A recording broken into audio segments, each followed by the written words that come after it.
የጾመኛ ሰው ጸሎት ያርጋል። በሀገር ጦርነት፣ ረሃብ፣ ድርቅ የሚበዛው ጥጋብ ሲበዛ ነው። ጾም እየሻሩ በሕግ ከተወሰነው ሰዓት በታች ሰዓት እየቀነሱ ጾምን ቀንሶ መብላት የእሪያና የአሳማ ሥራ ነው ይላል። የአሳማ ሥራ ነው። ጥጋብ ልብን ያጨልማል። ጥጋብ የውርደት ምንጭ ነው። ጾምን መሻር የውርደት ምንጭ ነው። ዳቦ እየበላ እግዚአብሔር ለምን እንጀራ አይሰጠኝም ብሎ እግዚአብሔር ጋር ትግል የሚገጥም ነው ያለ። ለምን የማይሰጠኝ የቤት ኪራይ የሚከፍለው ሳያሳጣው እግዚአብሔር ለምን ቤት አይሰጠኝም ብሎ ነው ሰው የሚበሳጨው ማለት ነው። ራሱ ስለበላ በየበረሃው ቀባሪ አጥተው የሚቸገሩትን የሚያስባቸው የለም። ከተራበ ሰው ሰውነት ዝሙት አይገኝም። ዝሙት የሚገኘው አርፎ ከሚበላ ከሚጠጣ ሰውነት ነው። እየበላ ከማይሰድ ከማይጾም ያለመጠን ከሚበላ ከእንዲህ ያለ ሰው ዝሙት ይሰለጥንበታል። ስለዚህ የዝሙት መነሻው ጥጋብ ነው። ጥጋበኛ ሰው ከዝሙት መዳን አይችልም። ዓለምም የሚጠፋው በዝሙት ነው። እየጾመ በእምነት የሚጸልይ ሰው ጸሎት ይላል በአየር ላይ እንደሚበር እንደ ንስር ፀጉር ነው የሚለው። እንደ ንስር ጥጋቡ አያሰጥመውም፣ በእንቅልፍ ባህር አይሰጥምም ማለት ነው። ጾም በጸሎት ሰውነታችን ሲገሰጽ እና በትጋት ለጉመን ስንይዘው የጸሎት ፍሬ፣ የፍቅር ፍሬ፣ የትትና ፍሬ በሰውነታችን ውስጥ ይገኛል እና ጥጋብን ማስወገድ የጽድቅ ሁሉ ምንጭ ነው። ጥጋብ የክፋት፣ የመገዳደል፣ የዝሙት፣ ትዳርን የመፍታት፣ ፍትህን የማጉደል፣ ለባልንጀራ አለማዘን፣ የዝርፊያ፣ የቅሚያ፣ የዘፈን፣ የጭፈራ፣ የዋይታ፣ የግርግርታ የዚህ ሁሉ ምንጩ ምንድን ነው ስትሉ ጥጋብ ነው። ጾሙን ጾመን በአግባቡ ለፍሬ እንድንበቃ አምላከ ቅዱሳን ይርዳን። ጾሙን በአግባቡ ሞልታችሁ ጾሙ። ከሆነላችሁ ጨምሩ እንጂ አታሳንሱ። ጾመን ለማበርከት ያብቃን። በስመ አብ ወወልድ ወመንፈስ ቅዱስ አሐዱ አምላክ። በስመ አብ ወወልድ ወመንፈስ ቅዱስ አሐዱ አምላክ። በስመ አብ ወወልድ ወመንፈስ ቅዱስ አሐዱ አምላክ። በባሕርዩ ሞት በመንግሥቱ ሽረት የሌለበት ቅድመ ዓለም የነበረ ዓለምን የፈጠረ ዓለምን አሳልፎ የሚኖር የአባቶቻችን አምላክ ቅዱስ እግዚአብሔር በልባችን አስበን በአንደበታችን ተናግረን ስለማንፈጽመው ስለ ቸርነቱ ስሙ ለዘላለም የተመሰገነ ይሁን። ዛሬ ስለ ጾም ነው የምንማማረው። ስለ ጾም ለተወሰኑ ጊዜያት ጾምን እንማማራለን ማለት ነው። ጾም ምን እንደሆነ በሱ እንማማራለን እና እግዚአብሔር ስለ ጾም እንድንማማርም እግዚአብሔር ይርዳን። እንግዲህ ስለ ጾም፣ ስለዚህ ርዕሳችን ጾም ነው። ጾም የሚል ርዕስ እንይዛለን። ዛሬ የመግቢያ ርዕስ የምናደርገው ወይም መግቢያችን ስለ ጾም ስለ ራሱ ከመነጋገራችን በፊት ስለ ጥጋብ እንነጋገራለን። ስለ ጥጋብ እንነጋገርና በጥጋብ አድርገን ወዴት ይኬዳል? በጾም ጥጋብን ቀንሰን ወደ ጾም እንሄዳለን ማለት ነው። እና ጥጋብ ምንድን ነው የሚለውን ነው የምንማማር ማለት ነው። ዛሬ ጥጋብ ምንድን ነው በሚል ርዕስ እስኪ ሁላችሁ ጥጋብ ምንድን ነው በሉ ደግማችሁ። አቤት ጥጋብ ምንድን ነው? እሱ ነው የምንማማረው። የጾም ተቃራኒ ነው ጥጋብ እንደምታውቁትና ጽጋብ በግዕዝም ጽጋብ ነው፣ በአማርኛ ጥጋብ ተብሎ ይነገራል። ዓለምን እግዚአብሔር ብዙ ጊዜ በመቅሰፍት እንደመታው ሁላችሁም በታሪክ ታውቃላችሁ። ዓለምን በመቅሰፍት ካስመታ ኃጢአት መካከል አንዱና ዋነኛው ጥጋብ ነው። ለምሳሌ እግዚአብሔር ዓለምን በመቅሰፍት እንደቀሰፈ ከምናውቃቸው ታሪኮች አንዱ የኖህ ዘመን አንዱ ነው። የሰዶም ዘመን አንዱ ነው። እነዚህ ሁሉ ዓለምን እግዚአብሔር አንደኛ በንፍር ውሃ፣ ሁለተኛ በእሳት እንዲያጠፋ ያደረገው በምንድን ነው ሲባል በጥጋብ ምክንያት ነው። ግብረ ሰዶም፣ ዝሙት እንዲህ ያለው ነገር ሁሉ ቢጠራ ለእነዚህ ሁሉ ምንጫቸው ጥጋብ ነው እና ጥጋብ ለሰው ቀላል ኃጢአት ሊመስለው ይችላል። ግን ዓለምን በእሳት ያነደደ ኃጢአት ነው። ለምሳሌ እግዚአብሔር የሰዶምን ከተማ ዘር እንዳይተርፍ አድርጎ ያነደዳት ለምንድን ነው ብለን ስንጠይቅ ራሱ የሰራዊት ጌታ እግዚአብሔር እንዲህ ብሎ ይናገራል። ትንቢተ ሕዝቅኤል ምዕራፍ 16 ቁጥር 49 ላይ እንዲህ ሲል ይናገራል። ዝንቱ ውእቱ ኃጢአታ ለሰዶም እህትኪ ኢየሩሳሌም ሆይ የእህትሽ የሰዶም ኃጢአት ይህ ነው ይላል። የእህትሽ የሰዶም ኃጢአት ይህ ነው። ምንድን ስንለው ትዝርት፣ የመጀመሪያው ትዕቢት ነው። ከዛ ወጸጊበ ህብስት እንጀራን መጥገብ። ይውላችሁ ሰዶምን በእሳት አንድዷታል እግዚአብሔር። በምን ኃጢአቷ ነው ስንለው አንደኛ በትዕቢት አለ። ከዛ ስንለው እንጀራን በመጥገብ።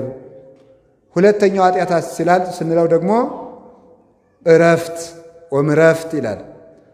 ከዚያ ስንል ወምጽርዓት ቦዘኔነት ወይም ሐኬት። የሰዶም ከተማን በእሳት ያቃጠሏት 4 ኃጢአቶች እነዚህ ናቸው። ትዕቢት፣ ጥጋብ፣ እረፍትና ስንፍና ናቸው። እነዚህ 4ቱ ኃጢአቶች ሰዶም ከተማን እግዚአብሔር በእሳት እንዲቀጣ አድርጓል ማለት ነው። ስለዚህ ይህንን አባቶቻችን በቅደም ተከተል ሲያስቀምጡት ጥጋብ እረፍትን ያመጣል። ጥጋብ እረፍትን ያመጣል። እረፍት ምንን ያመጣል? ሐኬትን ወይም ደግሞ ጽርዓትን ቦዘኔነትን ያመጣል። ይሄ ምንን ይወልዳል? ትዕቢትን ይወልዳል ማለት ነው። ራሳቸው ቅደም ተከተል አላቸው። ሰው ሲጠግብ እንግዲህ እንደምታውቁት ጦሙን የዋለ ሰው ተግተው ሲቆፍር፣ ሲያርስ፣ ሲኮተኩት፣ ሲያርም የነበረ ሰው ምሳ ስታበሉት እንቅልፍ ይለዋል።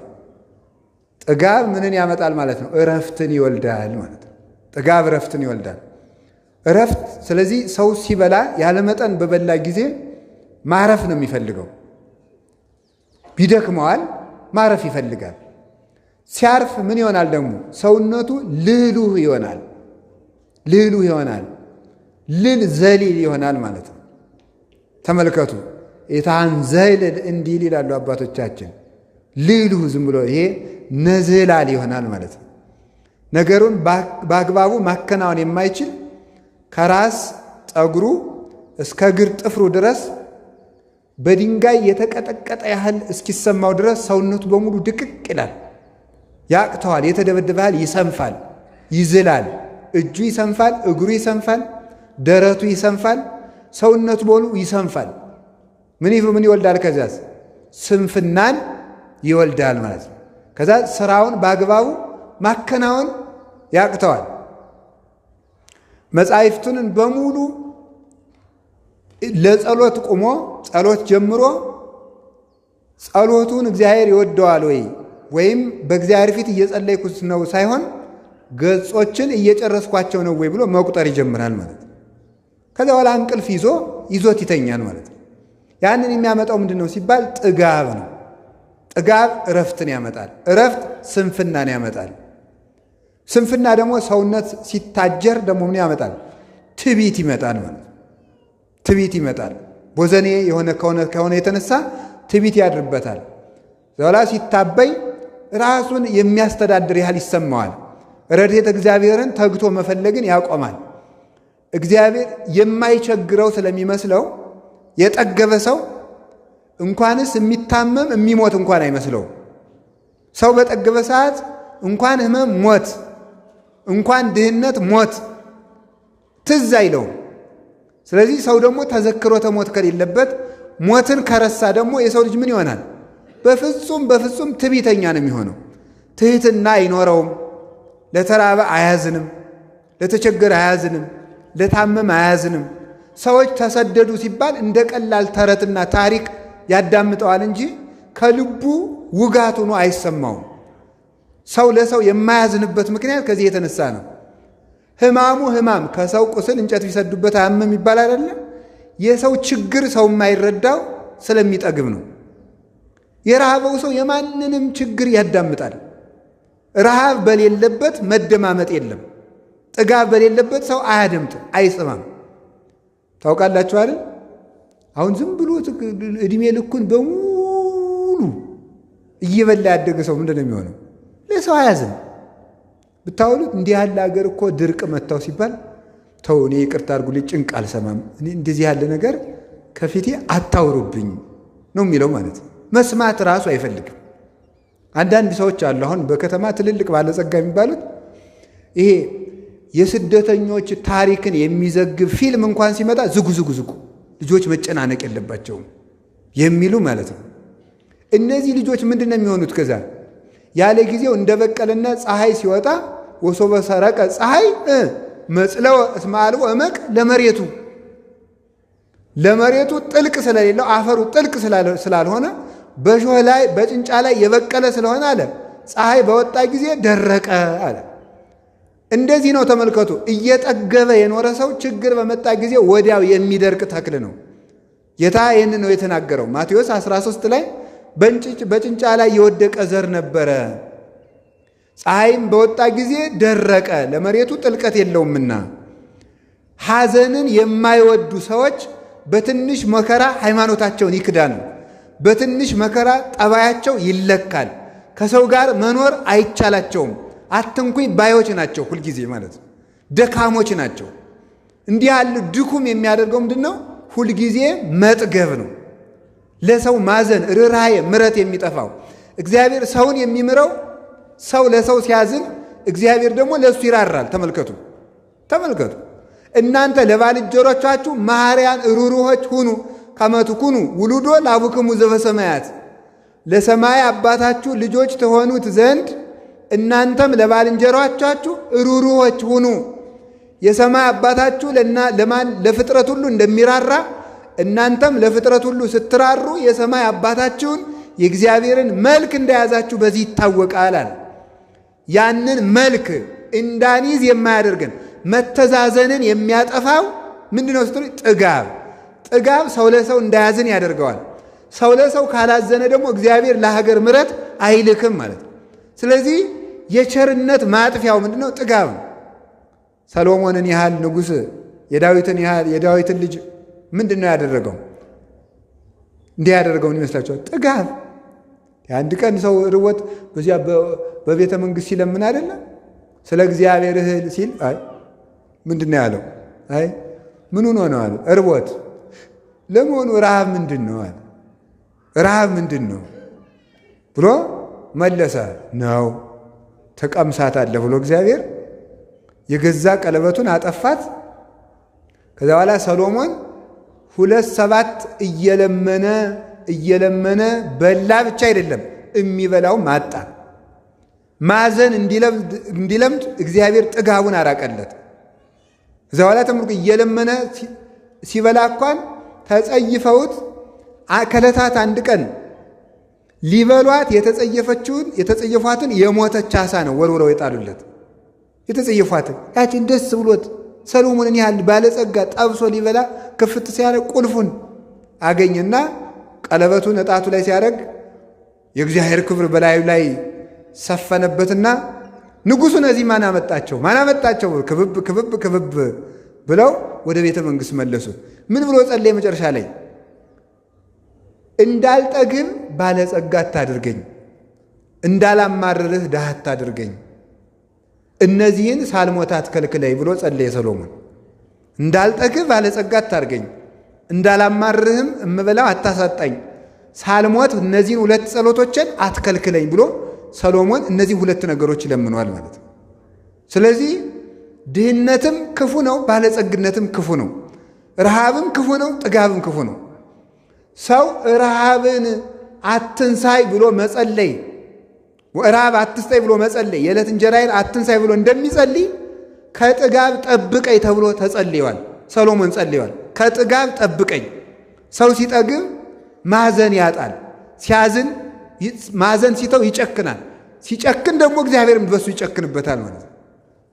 ስለዚህ ተመልከቱ፣ እግዚአብሔር እንኳንስ ለሚጠግቡ ሰዎች እንኳንስ እኛ በሥጋ ያለነው ሥጋውያን ደማውያን ኤልያስን ያህል ነቢይ በሀገር ሰው ሙቶ እያደረ ከብቱ ውሃ ሰው ውሃ እያለ የሰው አጥንት እንደ ቅጠል እየረገፈ ኤልያስን ያህል ደግ ሰው የሰዎችን ችግር መረዳት ያቃተው ምን ሲሆንበት ነው?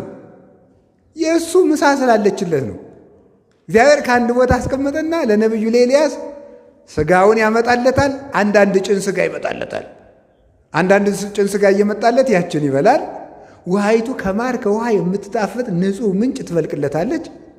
ነቢዩ ኤልያስ ያችን እየተመገበ ተመስገን፣ በአገሩ የረገፈውን አያስብ። ልክ እንደናንተ ማለት ነው። ቁርሳችሁ እራታችሁ ስለማይጎላችሁ የማይጎልባችሁ በየበረሃው የወደቀውን ሰው ትዝ የሚለው ሰው የለም በፍጹም ማለት ነው። ዳቦ እየበላ እግዚአብሔር ለምን እንጀራ አይሰጠኝም ብሎ እግዚአብሔር ጋር ትግል የሚገጥም ነው ያለ። ለምን የማይሰጠኝ የቤት ኪራይ የሚከፍለው ሳያሳጣው እግዚአብሔር ለምን ቤት አይሰጠኝም ብሎ ነው ሰው የሚበሳጨው ማለት ነው። ራሱ ስለበላ በየበረሃው ቀባሪ አጥተው የሚቸገሩትን የሚያስባቸው የለም። ጠያቂ አጥተው የታሰሩትን የሚያስባቸው የለም። ለዚህ ነው እግዚአብሔር ጥጋብን አጥብቆ የሚጠላው። እና ኤልያስ እንኳን ያችን እየተመገበ ቁጭ አለ። ኋላ አንድ ቀን እግዚአብሔር እነዚያን ቁራዎች በሉ አቁሙ፣ ይሄ ሰውዬ ለሰው ማዘን አቁሟል፣ የራሱን ምሳና ራስ ስላነሳሁት አቁሙ፣ ዝናብ እንዲጠይቀኝ እኔን አቁሙ አላቸው። ቁራዎችን አስቀረ። ቁራ ነበረ። አይ የቁራ ስም ሲለወጥ የእኛ ስም ሳይለወጥ ቀረ። ቁራ የሁላችሁ ድሮ እንደወጣ ሆዳ ሙሉ እንደበላ ነበር የቀረ። እግዚአብሔር ግን ሲለውጥ መልካም ነው። ሥጋ እየበላ በዚያው የወዳደቀ ሰው እየበላ በኖህ ዘመን በዚያው ወድቆ የቀረው ማን? ቁራ በኤልያስ ጊዜ ስንቅ አቀባይ ሆነ።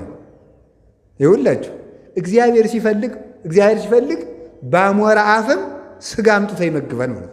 በበላተኛ አፍ ምግብ አምጥቶ እግዚአብሔር ይመግባል። በበላተኛ አፍ እኮ ነው የሚያመጣው። ስለዚህ ምን አደረገ? መገበውና ነቢዩ ኤልያስ እየወጣ ቢያይ የለም። ቋኑ ይፈይቶ ለቋ የቁራም ወንበዴ ያለበት ለቁራም የቁራ ወንበዴ ይኖርበት ይሆን? ምንድን ነው ነገር? እየወጣ ቋኑ ይፈይቶ ለቋ እያለ እየወጣ ቢያይ የለም። ከዚያ በኋላ ውሃይቱን ደግሞ ሄዶ ቢያት ደርቃለች።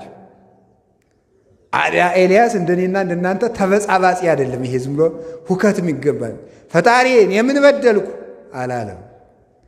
ምን በደልኩን ያንተ ብዬ ወጥቼ ረሃብ የምትገለኝ? ዝም ረሃቡን ታግሶ ምንድን ነው ነገር ብሎ ዝም ታግሶ ጀግና አይደል? ዝም አለ። ኋላ እግዚአብሔር ሲያበላውም ዝም አለ። ደግሞ ቢያስቀርበት ዝም እንዲሁ እኮ ግሩም እግዚአብሔር ቸር አይደለም? ይሄ ደግሞ የእነሱን ጉዳት ይህ ብዬ ምሳና ራቱን ባስቀረበት ደግሞ እሱ ራብ ሊሞት ነው ብሎ እግዚአብሔር ቸር አይደል? ኤልያስ ታግሶ ራቡን ዝም ቢል እግዚአብሔር መጣና ኤልያስ እንዴት ነው ነገሩ? በላውን ደግሞ አንተ ራብ ትሞትን? ተመልከቱ። ሁራ ሀገረ ሰራፕታ፣ ወደ ሰራፕታ ሂድ ወበህየተ ሴሰየከ ሀቲ መበለት፣ በዚያ አንዲት ድሃ ትመግብሃለች አለው። ሄደ። ከዚያ በኋላ ቅዱሳን የዕለት ራት እንኳን ቢያጡ እግዚአብሔር ውጡ ሳይላቸው አይወጡ፣ እግዚአብሔር ግቡ ሳይላቸው አይገቡ። የሚሰማሩ ከእግዚአብሔር አግኝተው ነው። እማበ እግዚአብሔር ይጸኑ ሁረቱ ለሰብእ፣ የሰው ጎዳናው ከእግዚአብሔር ተነስቶ ሲሆን ይቀናል ብሏል ቅዱስ ዳዊት። አይሄዱም። ለመብላት እንኳን ጦም ውለው ጦም አድረው እንጀራ በዚህ ሀገር አለ ቢባሉ እንኳን እግዚአብሔር ሂዱ ሳይላቸው አይሄዱም። ተነስቶ መንገድ ለመንገድ ሰራፕታ ሂድ ያለው መንገድ ለመንገድ የወደቀውን ሰው አይቶ ለካኔ ሥጋዬን እየበላው ውሃዬን እየጠጣው የሁሉ ሰው ተርቦን የሚያድሎ እንዲያዝንና ዝናብ አዝንም እንዲላይ ብሎ ነው። ከዚያ በኋላ ሄደ። አየ። አይቶ ደግሞ ይኸውላችሁ አንዲት ድሃ አገኘ። እንዴት አደርሽ አንቺ ሴት አላት። እግዚአብሔር ይመስገን። እባክሽን ተመልከቱ ትንሽ ቁራሽ ዳቦ ስጭኝ አላት። በዚያውም ትንሽ ውሃ ስጭኝ አላት። በኤልያስ ጊዜ ውሃ አንተ ሰማይ ለጉመ ደግሞ ውሃ ትለምናለህ። አንተም ውሃ ይጠማሃል፣ አንተም ይርባሃል። መሬቱን የዘራችሁብሽን አታብቂ ብለህ ብላ በልቧ ነው እንደዚህ ያለች። ግን አላለችም። በአንደበቷ ግን ምንድን ነው ያለችው? አይ ያው እግዚአብሔር ምስክሬ ነው፣ እቤት ያለችው እፍኝ ዱቄት ናት። ያችንም እኔና ልጄ አንተም በልተናት እንሞታለን። ና እንሂድ አለችው። እባክሽ እርቦኛልና መጀመሪያ ለእኔ አምጭልኝ አለ። ቂጣውን ጋግሪና መጀመሪያ ለእኔ አምጪ፣ ኋላ ደግሞ አንቺና ልጅ ትበላላችኋል። ለጊዜው ርቦት ነው፣ ጦም የዋለ ጦም ያደረ ነቢይ ስለሆነ። ምስጢሩ ግን መጀመሪያ ለቤተ ክርስቲያን አምጥታችሁ ኋላ ለራሳችሁ ብሉ ማለቱ ነው። የዛሬ ሰው እኮ መጀመሪያ ራሱ ስለሚጋጠመው ነው የማይበረክትለት። መጀመሪያ ለኤልያስ ጋግሮ ማምጣት፣ ቀጥሎ ራስ መብላት ነው። መጀመሪያ ለቤተ ክርስቲያን ነው። ድሮ እኮ እሸትም ሲደርስ መጀመሪያ የሚወሰድ ለጳጳሱ ነው። አዲስ እሸት ቢደርስ ገበሬው የፈለገ ርቦት ቢቀር ከጳጳሱ ወስዶ አስባርጎ ይሄው አዲስ እሸት፣ ወይኑ ትርንጎው ደርሷል፣ ባቄላው በቆሎው ደርሷል፣ አባታችን ይባርኩልን ብሎ እዚያ በኋላ ይበላል ማለት ነው። ኋላ ይውላችሁ ያችን ቁራሽ ዳቦ እስከሚለምን ድረስ ሲደርስ ነቢዩ ኤልያስ ቅዱስ ኤልያስ ርቦት ነበር። ለተራቦት አዝኖላቸው ነበር። ይህ እንዲርዋችኋል ብሎ ከዚያ በኋላ አንቺ ሴት እግዚአብሔር ይበርክት ብሎሻል አለና ሲባርከው በረከተ። እህል እስከሚበቅል ድረስ በረከት ከቤትሽ አይጠፋም። አበረከተው። ሲበረክትለት ደግሞ ያችን ዳቦ በዘይት እየበላ ረሳ። ይኸውላችሁ ረሳ። ጥጋብ ክፉ ነው አላለችም? እንኳን እንደኔና እንደናንተ ያለነውን ተራ ሰዎች ነቢዩን እንኳን አስረስቶታል። ጥጋብ ክፉ ነው። አስረሳው። ነቢይ ኤልያስ ያችን ቀን ጸሎቱን ይጸልያል፣ ትንቢቱን ይተነበያል፣ ምስጢረ ነቢያትን በሙሉ ያመሰጥራል። እግዚአብሔርን ባይኑ ያየዋል። ንጹሕ ድንግል ንጹሕ መንፈሳዊ ነው። በሰርክ ሰዓት ምግቡን ያቺ መበለት ትሰጠዋለች። ተመስገን ብሎ ቁጭ። አባ ሀገር የሚያልቀውን ሕዝብ ትዝ የለም። ለጉሟል ሰማዩን። ይሄ ሰውዬ አገር ሊያጠፋ አይደለ ብሎ ደግሞ እግዚአብሔር እንግዲያማ ተሻለማ ብሎ አንድ ቀን ታቅፎ እሷን አስታቀፈችውና በልጄን ያዝልኝና እኔ ውሃ ይዤ ልምጣ ብላ ውሃ ብትሄድ እንጨጨራሩ ልቅሜ ልምጣ ብትል እግዚአብሔር እንግዲህ ፊት ቁራ ባስቀርብህ አላዝን አልክ፣ ውሃ ባስቀር አላዝን አልክ። ደግሞ ዛሬ እንግዲህ ድሃ ቤት ባበላ ደግሞ ለፍጥረት አታዝንም እንዴ ብሎ እንደያዘው የሴቲቱ ልጅ ሞተበት። ኤልያስ እንደታቀፈው ኋላ አፉን ካፉ እጁን ካጁ ገደመና ጌታዬ እንዴ ምንድን ነው የነገር? እንግዲህ እኔን ማን ነቢዩ ኤልያስ መጣ ይለኛል? ነፍሰ ገዳዩ ኤልያስ መጣ ይለኛል እንጂ ይሄን ልጅ አስነሳ አለ። ተበሳጭቶ ማለት ነው። ጠብቅ ተብዬ በህድ እኔ የእግዚአብሔር ነቢይ ነኝ፣ ያንተ ነቢይ ተብዬ ሙት ማስነሳት ሲገባኝ ከኔ እጅ ደግሞ ሰው ይሙትብኝ እንዴ ብሎ ደግሞ እሱም ተናዶ ወደ እግዚአብሔር ጸለየ።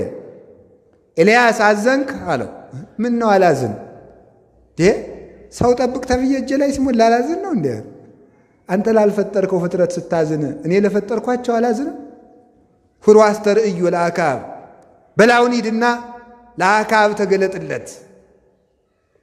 እንዲያውም ነቢዩ ኤልያስ ይላል ድርሳነ ኤልያስ አንድ ቀን ቁጭ ብሎ እንዲያው በሰገነት ላይ ሆኖ ሲመላለስ ደግሞ የደመናው ደግሞ መልአክ አለው አይደል?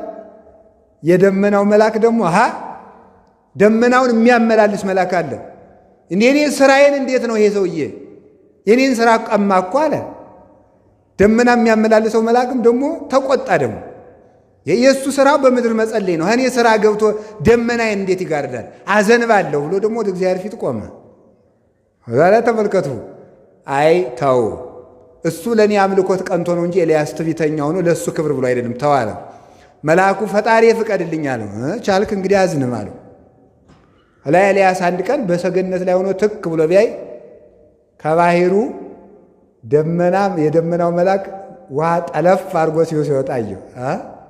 ማን ነው እኔ ሳልሰማ ደግሞ ደመና የሚጠቅስ ደግሞ ብሎ ባይኑ ጠቀስ ቢያረጋት ያቺ ደመና ብትን አለች። መልአኩ ተቆጥቶ መጥቶ አንተ እንዴት ታደርጋለህ? አንተ ትቢያ ነህ፣ አመድ ነህ፣ እኔ መልአክ ነኝ። አንተ በእኔ ስራ የምትገባ ለምንድን ነው አለው። አይ እንግዲህ ይህን ያህል ስትናገር እኔ እንዳልተናገርኩ አለ ኤልያስ። እኔ ለአምልኮተ እግዚአብሔር ቀንቼ ነው በሌላ አይደለም አለው። ተመልሶ ሄደ። አሁን በኋላ ግን ሂድ አሁንም ለሕዝቡ ተገለጥ፣ አንተ ስለበላህ ሰው የሰውን ጉዳት አልተረዳህም ብሎ እግዚአብሔር ገስጾ ሄዶ ኤልያስ እግዚአብሔር ቸር አይደል ለሕዝቡም አዝኖ የኤልያስንም ውለታና ስልጣን አክብሮ ወዳጁ ስለሆነ ኤልያስ የገዘታትን እግዚአብሔር ሁሉን ቻይ ነኝ ብሎ አልፈታበትም። አስፈቅዶ አታሎ ነው። ሂድ ኤልያስ ቀስ እያደረገ ነው። እንደኔና እንደናንተ ያለውን በጉንፋን ቢሆን ብሎ እንደ ግዱን ስራው እንዲሰራ ያደረገው ነበረ። ኤልያስን ግን አታሎ ለእሱ አምልኮት የሚቀና ስለሆነ ሂድና ዝንም አንተ ፍታ ብሎ እግዚአብሔር እሱን ላከው። ፈታና ዝናም ዘነመ እና የእግዚአብሔር ቤተሰቦች ሲበሉ ሲጠጡ እንኳንስ እኛን ነቢያትን፣ ደናግላንን፣ መነኮሳትን፣ ቅዱሳንን ሳይቀር ጥጋብ ዓላማቸውን ያስረሳል ለማለት ፈልጌ ነው። እግዚአብሔር ከጥጋብ ያድነን። ጥጋብ እጅግ በጣም ክፉ ነው። የሰዶም ሰዎች እንዳልኳቸው የተቀጡት በምንድን ነው? በጥጋብ ነው። ዝሙት የሚወለድ ከምንድን ነው? ከጥጋብ ነው። ብዝሃ ዕፀው ያስተናድዶ ለእሳት ወብዝሃ መብል ያስተናድዶ ለፍቶት። የእንጨት ብዛት እሳቱን በደንብ ያነደዋል። የመብል ብዛት ዝሙትን በደንብ በሰውነት ውስጥ ያቀጣጥለዋል ይላል። እንጨት በጨመርን ቁጥር እሳቱ እንደሚጨምረው መብል ስንጨምር ዝሙት ይጨምራል ማለት ነው። ይሄ ነው። ከተራበ ሰው ሰውነት ዝሙት አይገኝም። ዝሙት የሚገኘው አርፎ ከሚበላ ከሚጠጣ ሰውነት ነው። እየበላ ከማይሰድ ከማይጾም ያለመጠን ከሚበላ ከእንዲህ ያለ ሰው ዝሙት ይሰለጥንበታል። ስለዚህ የኖህ ዘመን ሰዎች የክፋታቸው መነሻ ጥጋብ ነው። አብዝተው በሉ። ሲበሉ አንድ ሴት አልበቃቸው አለ። ለሴቶቹ አንድ ወንድ አልበቃቸው አለ። ሴቶቹ 7 ወንድ አንዲት ሴት በቅዱስ መጽሐፍ እንደተጻፈ መሬት አፍ አውጥታ እስከምትከስ ድረስ ከወንድና ከሴት ጋር ብቻ ሳይሆን ከመሬት ጋር ዝሙት እስከሚፈጽሙ ድረስ እንደ ባዝራ እንደ ፈረስ ልጅ እናቱን እናት ልጇን ዝምድና እስኪፈርስ ድረስ ያደረሳቸው ምንድነው ስትሉ ጥጋብ። ንፍር ውሃ አምጥቶ በሰማይ 7 መስኮት በምድር 7 ከፍቶ መሬትን እግዚአብሔር በፈላ ውሃ ቅቅል አድርጎ የጨረሰ በምንድነው ነው? በጥጋብ ነው። በሰዶም ሰዎች ቅድም እንደነገርኳችሁ የሰዶም ኃጢአቷ ይሄ ነው፣ ጥጋብ። እንጀራን መብላቷ፣ መዝለሏ፣ ማረፏ፣ እረፍት ማብዛቷ ዝሙትን ወለደ። ዝሙት ከምን ይወለዳል ካላችሁኝ፣ ከጥጋብ ይወለዳል። ሶበ ይጠፍ እሳት ይከውን ሐመደ። እንጨቱን ስንቀንሰው እሳቱ ይጠፋል፣ ነበልባሉ ይበርዳል። ነበልባሉ ሲበርድ አመድ ይሆናል። መብል ሲቀነስ የዝሙት እሳት ይጠፋል። ከማው ይላል ተመልከቱ። ዘይሐጽጻ ለመብል ያስየስላ ለፍቶቱ። መብልን የሚቀንስ ሰው እሳቱን ማጥፋት የፈለገ ሰው እንጨት መቀነስ እንዳለበት የዝሙት ኃጢአት የተቆጣጠረው ሰው መብል ካልቀነሰ ዝሙቱ አይጠፋለትም ማለት።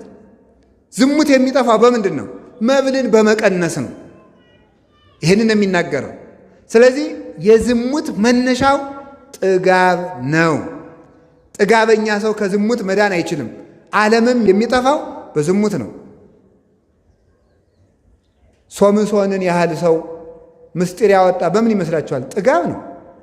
ዘማዊቱ ደሊላ ብትለምነው ብታባብለው እምቢ ያለው ሶምሶን አብልታ አጠገበችው፣ አጠጥታ አረካችው፣ ምስጢሩን አወጣለት። ምስጢር የወጣ የሶምሶን ጸጋ የተገፈፈው በጥጋብ ነው።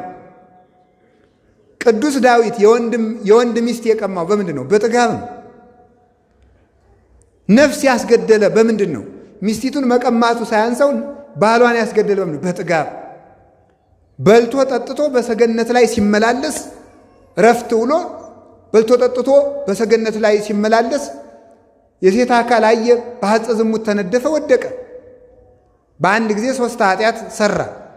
አታመንዝርን ፈጸመ፣ ኢትሁር ሀበ ብእሲተ ብእሲ፣ የባልንጀራህን ሚስት አትመኝን አፈረሰ፣ መጨረሻ ላይ ይትቅትል አትግደልን አፈረሰና ባሏን አስገደለ። ስለዚህ ይሄ ሁሉ የተፈጸመው ምንድን ነው ስትሉ በጥጋብ ዳዊትን ያህል ነቢይ ያሰናከለ ጥጋብ ነው። ሶምሶንን ያህል ጀግና ያሰናከለ ናዝራዊ ፍጹሙን ድንግል ያሰናከለው ምንድን ነው? ጥጋብ ነው። የወይን ብዛት ነው። የመብል ብዛት ነው። ስለዚህ የዝሙት መነሻው ጥጋብ ነው። 24 ሰዓት በመብልና በመጠጥ የለመለመ ሰውነት ጽድቅን ያበቅል ዘንድ አይቻለውም። ውሃውን ጠፈፍ አድርጎ ሰኞ ውሃውን ጠፈፍ አረገና እግዚአብሔር ማክሰኞ ለታብቁል ምድር ዘርአ ዘይዘራ በበዘሩ ወበበጽጌሁ ወበአርያሁ መሬት ዘርን በየወገኑ ታብቅል ብሎ የተናገረ መጀመሪያ ውሃውን ጠርጎ ነው። እኛም በጾም በጸሎት ሰውነታችን ሲገሰጽ እና በትጋት ለጉመን ስንይዘው የጸሎት ፍሬ፣ የፍቅር ፍሬ፣ የትትና ፍሬ በሰውነታችን ውስጥ ይገኛል እና ጥጋብን ማስወገድ የጽድቅ ሁሉ ምንጭ ነው። ጥጋብ የክፋት፣ የመገዳደል፣ የዝሙት፣ ትዳርን የመፍታት፣ ፍትህን የማጉደል፣ ለባልንጀራ አለማዘን፣ የዝርፊያ፣ የቅሚያ፣ የዘፈን፣ የጭፈራ፣ የዋይታ፣ የግርግርታ የዚህ ሁሉ ምንጩ ምንድን ነው ስትሉ ጥጋብ ነው እና እግዚአብሔር ልክ የሆነ መስመር የገባ ሰውነት ያድለን። ጾሙን ጾመን በአግባቡ ለፍሬ እንድንበቃ አምላከ ቅዱሳን ይርዳን። ጥጋብ አይነተኛ በሽታ ነው። በእውነት አይነተኛ ደዌ ነው። ይችን የምትፈውሰው ደግሞ ጾም ናት እና ጾሙን በአግባቡ ሞልታችሁ ጾሙ። ከሆነላችሁ ጨምሩ እንጂ አታሳንሱ። ጾመን ለማበርከት ያብቃን። በሰዓት ገብታችሁ በሰዓት እንድትገቡ ስለምንፈልግ እዚህ ላይ ይበቃናል። የነገ ሰዎች ይበለን። መድኃኔዓለም አምላከ ቅዱሳን ከሁላችን ጋር ይሁን። ለሀገራችን ሰላም ይላክልን።